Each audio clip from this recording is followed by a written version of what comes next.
Hello and welcome back to the channel. This is C3J Productions, and this isn't like what we've watched this week. This is just a review which me and Tristan went to go see Guardians of the Galaxy 3, and we thought we might talk about it, share our thoughts about it really, and just see how we felt about it. Everything's going to be spoiled, so only watch this if you've seen the film, which we're assuming you have. Spoiler warning.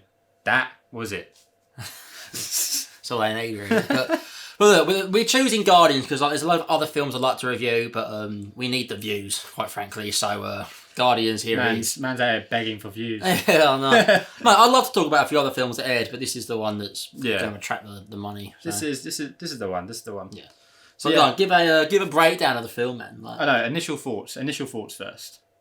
What did I think? Right. Love the rocket moments. Okay. So emotionally impact wise, some of the best stuff. Not even just Marvel have done. Some of the best stuff I've seen in film recently that's hit me hard emotionally. Yeah, I love that they explain his whole backstory because they've hinted at it in the first two. Oh yeah. And in this one they go full on, leave nothing in it. The scene that got me was when they get the file and it's like the X-ray thing, and it's streaming like a vision of what was happening with Rocket on the bed when he was getting experimented on, and they're all looking at it, and you can just see all the tears welling up in their eyes, and they're thinking that's why he never talked about it. Yeah, exactly. That scene there, I think it hit me. So that's me. Rocket's origin story in this is fantastic. It's absolutely fantastic. It's one of the best origin stories you're actually going to see. But the rest of the film. The rest of the film, yeah. My initial thoughts on it was very good film, but very messy. Yeah, I think that's a good way of saying it. Very messy, but very good at the same time. It's hard to explain. Messy in terms of tone. Yeah. The story. Storyline was just kind of all over the place. The tone varied from 5 minutes of slapstick kind of comedy going into a flashback scene that was very emotional. And then it's just jarring, the transitions were too quick. It felt like there was an A plot and a B plot, and the B plot was just done very badly. So I think the B plot was literally just throwing as many jokes as you possibly can. Yeah. Over bloated cast as well. Yeah, There's a few things that hold it back from being, fantastic. Like the first two. But, I mean, this is the weakest one out of the trilogy, in my opinion. It's like saying it's the weakest out of the Lord of the Rings trilogy. I think it's going to age very well. Oh, the whole trilogy, all three films were very good. All three films, people are going to love it. Yeah. But just a quick breakdown of the story then. So this story is pretty much, it's all about Rocket. It's all about Rocket. We see the Guardians, they now own nowhere. That was a hard thing to say there. They now own nowhere. Yeah, I've heard you speak. Don't worry, keep up with speech therapy lessons. Yeah, I know, right? Is the planet they're running it the skull-shaped thing? Yeah, so that's nowhere. So they own that now, and then basically Adam Warlock comes out of nowhere, and then it basically massively injures Rocket.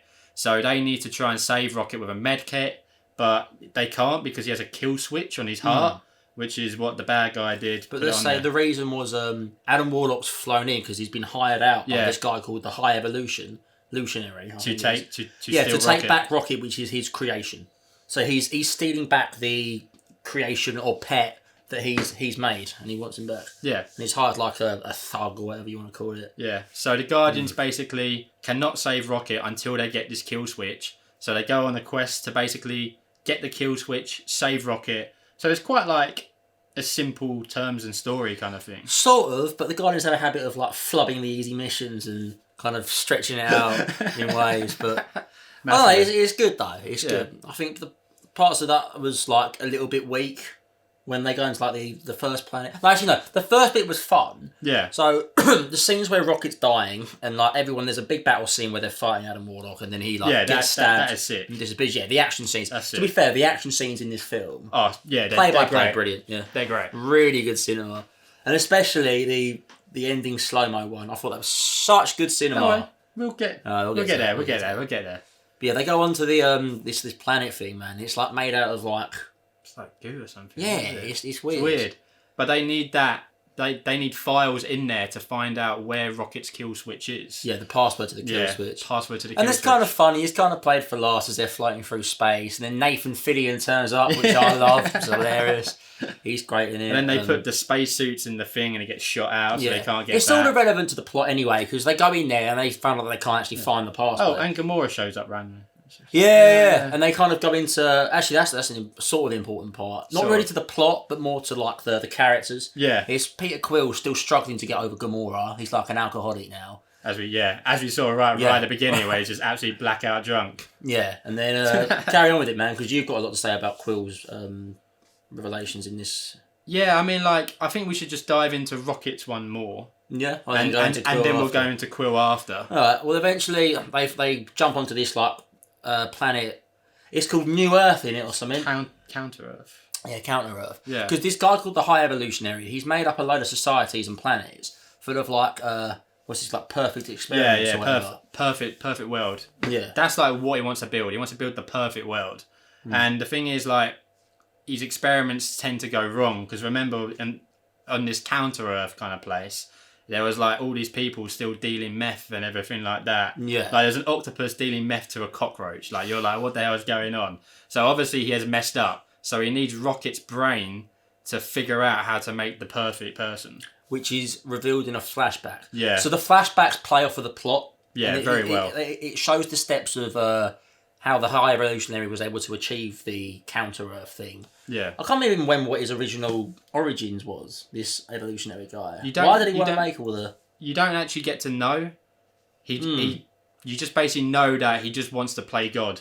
Yeah. That's like I think the only he's very thing. intense and does that well, but maybe his origins... Nah, mate, he's an awful. Maybe man. his origins didn't need to be explored. No, it didn't. It's just it a didn't guy need of, to be. here's my evil aim, and then Yeah. that's, yeah, fair enough. But he basically wants to create a perfect world. Yeah, basically. And Rocket's brain is The key for revealed it. in the flashback as Rocket was the guy that was able to correct his experiments Yeah, and stop them from going rogue. pretty much. So So Rocket, this guy needs Rocket yeah, back he needs to him. make his new version of Counter Earth. Yeah, and basically then the Guardians end up saving Rocket, and then they have a big battle at the end of on the ship while he's blowing up his own creation of like Earth because it didn't suit because it wasn't perfect, was it? And then they weirdly find all these like mutated children. Yeah, I know. It's just That kind of came out of nowhere. it did massively came. There's It was quite nothing- it's quite yeah. jarring. It's very jarring. Yeah, but I think that was meant to be his new perfect creation. Yeah, I think. Yeah, and basically it ends where they save Rocket and... Yeah, they save Rocket, It's everyone all gets kind of saved, they predictable. save all the children go to nowhere, and, you know, Peter everyone... Quill and Gamora say, like, you know, we don't know each other that well. We'll Yeah. say goodbye and whatnot. We'll say goodbye, but when they were all hugging at the end, Gamora doesn't hug. Even like Adam Warlock is like hugging, but Gamora walks away because she knows that she actually physically still doesn't know these people. But we say to the audience that it's not Gamora from the first two Yeah, films. It's a multiverse. It's Gamora. a multiverse Gamora, which is fair enough. Like I get it. Sort of weak. Yeah, it's But, weak. well, that's the main plot, man. So Alright. that's...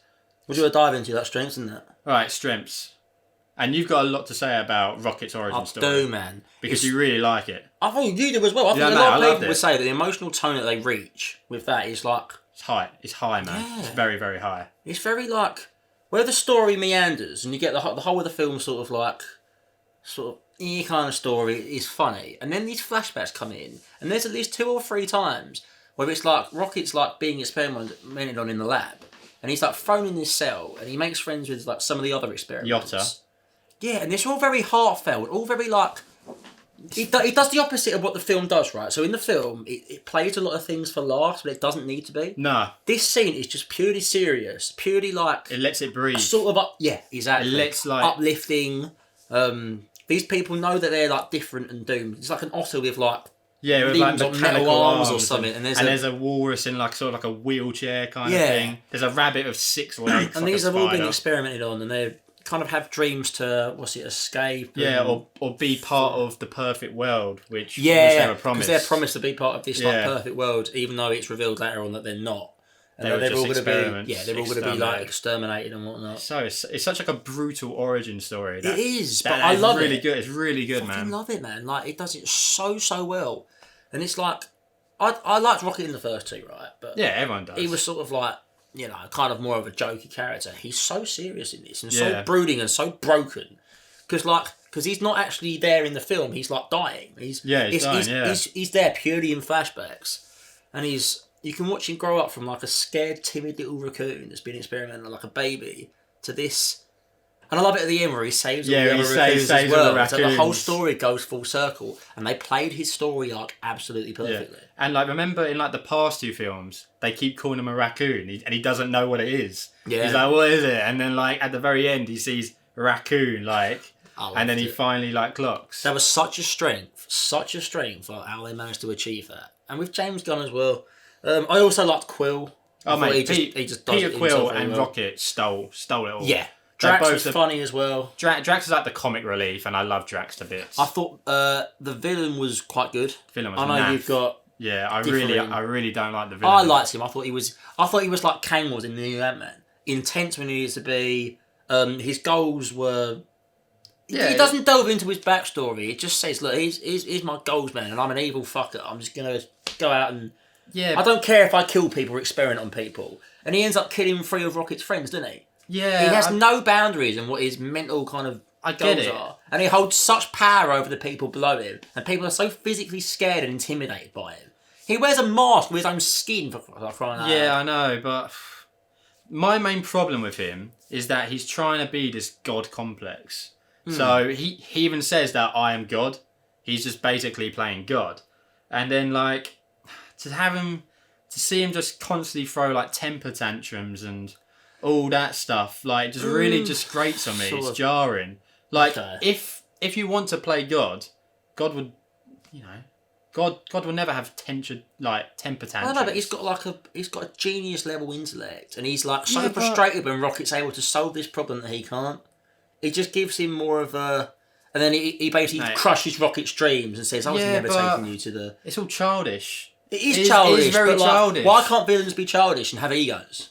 No, it's written more. well. It's more. I than think just he was that. written well. I think it's written terribly. All right, I love my villains with a Yeah, bit. but we're into the strengths at the minute. Alright, fair. I thought some of the jokes were funny. Some of the cameos were good. Drax was funny. Drax is funny. I thought everything he Mantis says was is funny as well. Yeah. I liked her in the film. I liked the relationship between Drax and Mantis. Yeah, it's That kind of at was the end good, as that was well. good. And Drax has his conclusion at the end where he's like, stays to become like a father to all these children that are being integrated into society. because he did like lose his daughter, didn't Yeah, I know. And they kind of go back to that very subtly. he? Yeah. Some of the subtle parts of the character writing was very good as well. Yeah. But the weaknesses is where they shove a lot of stuff in your face about the characters. Oh mate, too much. And it wasn't done. There's too much, and also It's kind of insulting the audience's intelligence, where it's like, we should laugh at Drax because he's stupid. And then in another scene, they'll say, what's it? Mantis, Nebula says that Drax isn't stupid because he can like learn the language of the Mantis, children and yeah. he can and whatnot. and it's just that you're like it's jarring. It's inconsistent kind Yeah. of, you know what I mean? And it didn't. My like main gripe with the film is Peter Quill's and Gamora's relationship. Go on, explain that. That's where I really don't like it. They literally had, one. I think it was like pretty much one conversation they had, and it was when they're trying to break into like the goo planet to get the file, for Rocket, and like Peter Quill's trying to like open up to her, and then it's just overlaid with a bad joke. Apparently, he was on like an open mic so they could all hear it, and that's the like speech was like quite emotional and. but then the He joke actually comes over. opens up and goes very like. Yeah, but then that's the only thing we pretty much get. For like a whole 2 hours. That's the only But thing we get. explain why that doesn't. Why this multiverse Gamora was sort of a cop out. Because like the thing is, she didn't really need to be in the plot at all. Very true. She, like you could take her away and it'll still be the exact same. So you think they didn't explore the relationship well? They didn't explore it at all. Didn't really add Like, anything to the story, did it? This was meant to like when I heard apparently there's a third Guardians film after Endgame. I thought the main thing would be like finding Gamora and then establishing the relationship back between. And all that, and then starting anew because that's something that'd be really cool to like explore. I still think they could have done that kind of plot underlays between Rocket's journey. They could have done it well, but they didn't do it well. No, they just didn't do anything with it. Yeah, they didn't do anything. Like there's a few problems that I've got overall with like not doing something with a character. Adam Warlock's just such a waste of presence in the film. He didn't need to be there. But the thing is, like, if you actually made a relationship between Peter Quill and Gamora and tried to re-spark it, then you could say, she played a big part in the film. But she shuts him down so early. Shuts him down, and then that's it. Nothing happens, and then he kind of like does a cool thing, and then they kind of like have like a moment where they look at each other, and then that's it. Like it's just like there was so much depth to explore there. There was so much stuff to like rekindle everything, and then maybe you could, it's okay the fact that she doesn't want to be with him anymore. That's fine, but you can at least explore it a bit more. But I think we don't get anything from it. If the rocket stuff and the flashbacks was really good, and that only comes in every maybe for 15 minutes a piece, right? Yeah, it's 15 minutes. The rest of the film needs like a consistent longing for the audience to want what they want to happen, exactly. and that would have been the Quill and Gamora thing. Exactly. If they'd written that better, because they had a lot of time to. Yeah, they had 2.5 hours. James Gunn writes his thing with the jokes and whatnot, but he's not the best at writing relationships. No, he's not. So I think that he should have got someone else in there to help him and basically re-spark the Quill and Gamora thing. Yeah. It needed more more fleshing out. Yeah, a lot more fleshing out. And like, the thing is, once you get to like Gamora's actual characters and why she's there. Oh, she's awful, isn't she? She's awful because the thing is, she's an arsehole, and then she gets them pretty much like tracked by Adam Warlock and the High Evolutionary. And then for some odd reason, at the very end, she sees a picture of like Peter Quill's like mum and like grandparent, and then was like, "Okay, I'm going to help you guys now." Yeah. It's jarring. It's almost like they spent no time on her at all, and expected the audience to connect the dots. Yeah. It was like they expected her to turn heel from being like this savage to like, oh, I'm going to start supporting the Guardians now because I'm trapped on their ship. Because I am a Guardian kind of thing. I was a Ravager, now I'm a Guardian. Exactly. But then there was nothing to actually push her in that direction. Yeah. And Peter Quill should have been the person to push her in that direction to become a Guardian again. That's true. But we just don't get any of that. Nothing. I mean, the whole like first two Guardians is them building up their relationship, and you could do that again. No. Well, about what else about like the jokes ruining the tone? Mate, they didn't need to. Jarring. So many good scenes that had the potential to be like hard hitting and emotional. Yeah. That just had poor jokes. It's okay to have jokes in movies. It's okay. I love a joke in a film, but the thing is, when you try and put a joke in over a hard emotional bit, it doesn't work because it takes you out of it. So it's twofold, right? That, which is an excellent point. Yeah. And then two, it's just the sloppiness of the dialogue. Yeah. So you know when they're doing these jokes, right? It felt sitcom-y. It just felt so cheap. Forced. Yeah. Everything feels forced. And I don't mind a good forced joke if the audience can, like, every once in a while. Yeah. But, like, you know the bit where he's, like, doing the car door? Yeah. And Peter Quill drops an F-bomb, right? That's quite funny. Yeah, like, yeah. That's funny. That's funny.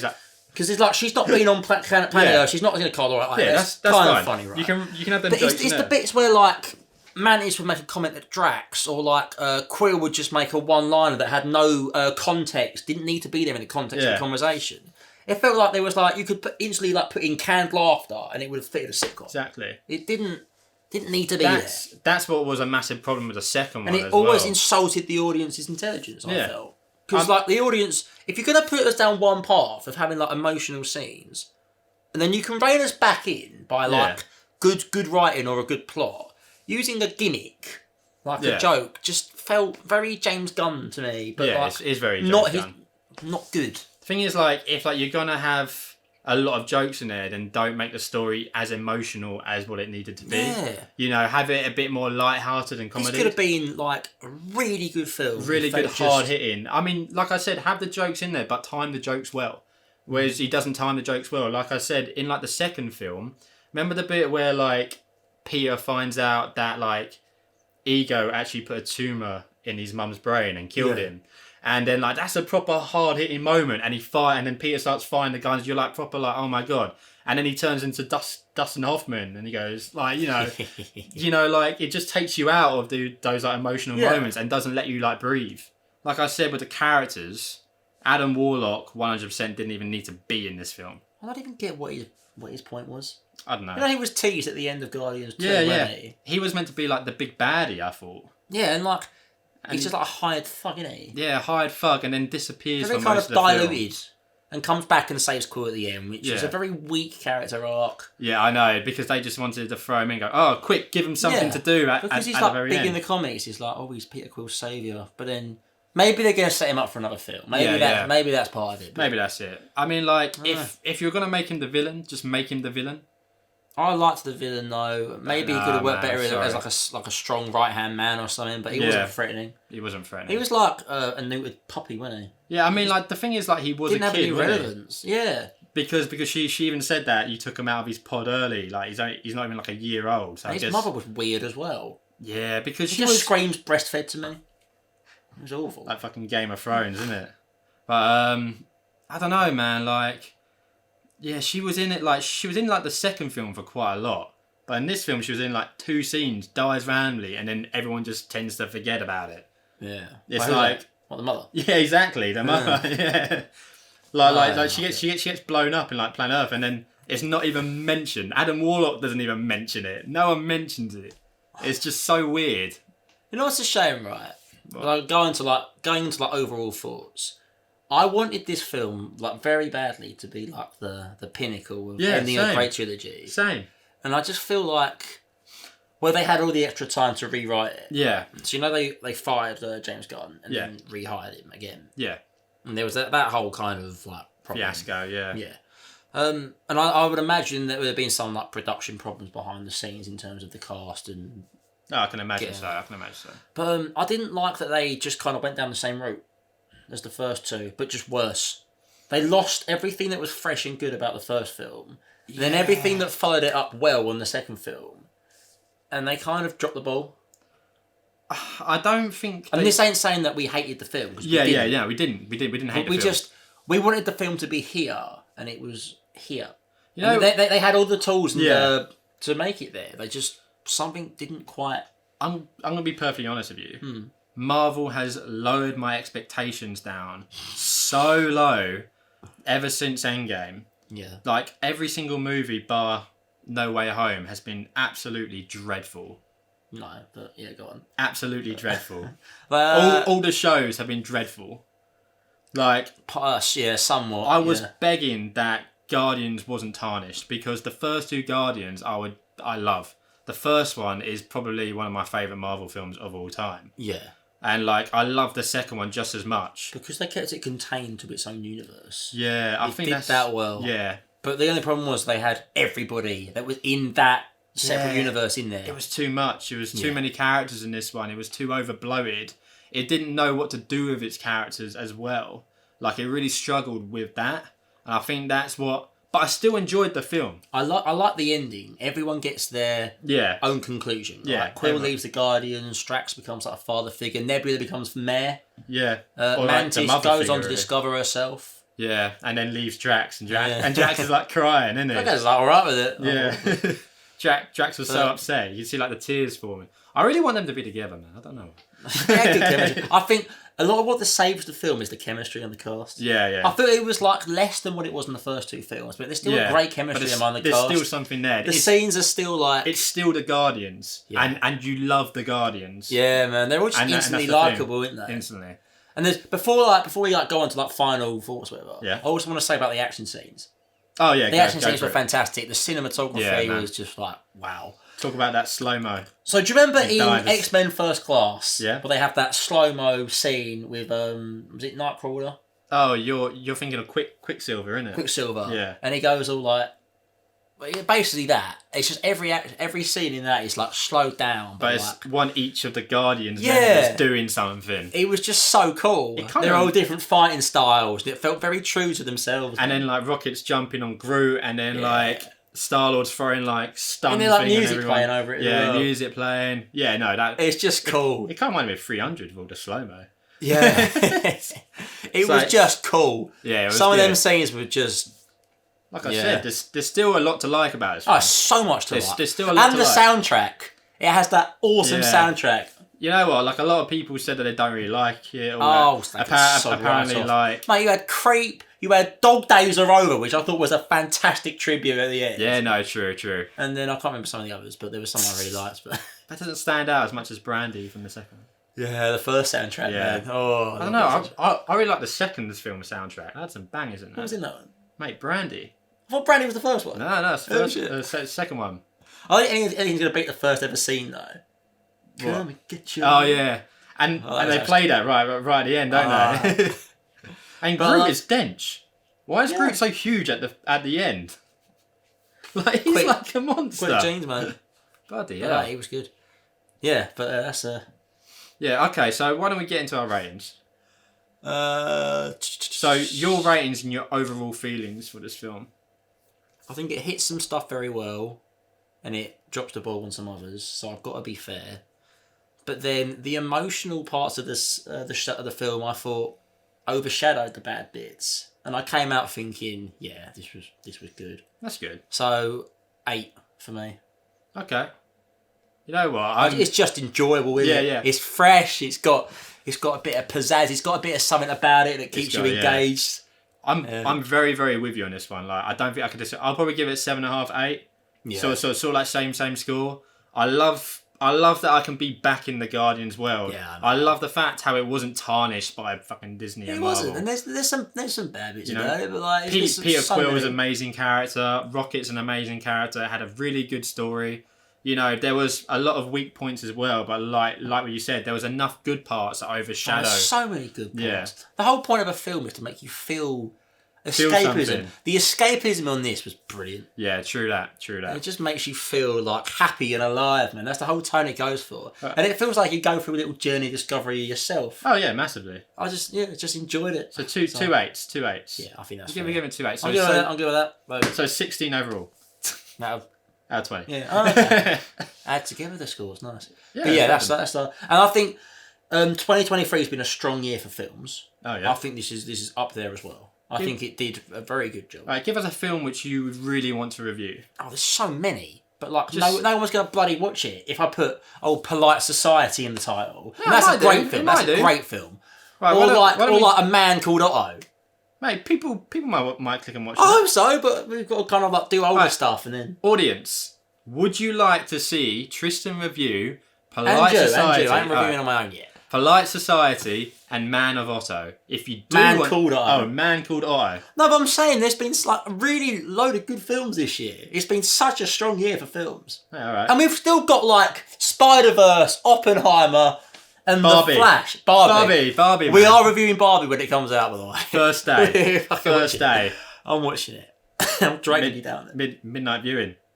Yeah, do it. Yeah, I have to, man. I think it's going to be such a fun film. Mate, I'm so down. And the trailer came out before the Guardians film, so it kind of got you more hyped. That's true. Alright, so I'm Sedge. I'm Tristan. And this was our review on Guardians of the Galaxy Volume 3. Go watch it. It's fantastic. And don't forget, hit the like, subscribe, and tune in for us. And we might review Polite Society and A Man Called Otto. Yeah, that's there we go. It's Tom Hanks, can't go wrong. Tom Hanks. Alright, tune in next time, lads.